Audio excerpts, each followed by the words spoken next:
ഇനി ഇത് കുരുമുളകിട്ട ചിക്കൻ കറിയാണ്. ഇന്ന് നമ്മുടെ ഫുഡ് പുറത്ത് നിന്നാണ് വാങ്ങിച്ചത്. ചപ്പാത്തി, പൊറോട്ട,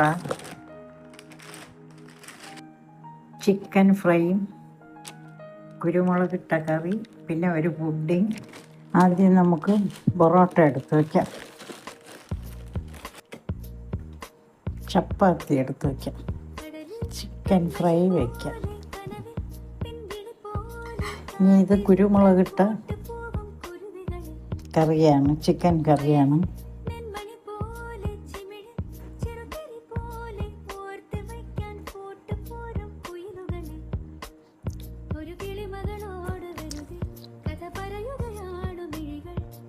കോക്കനട്ട് പുഡിങ്ങാണ്.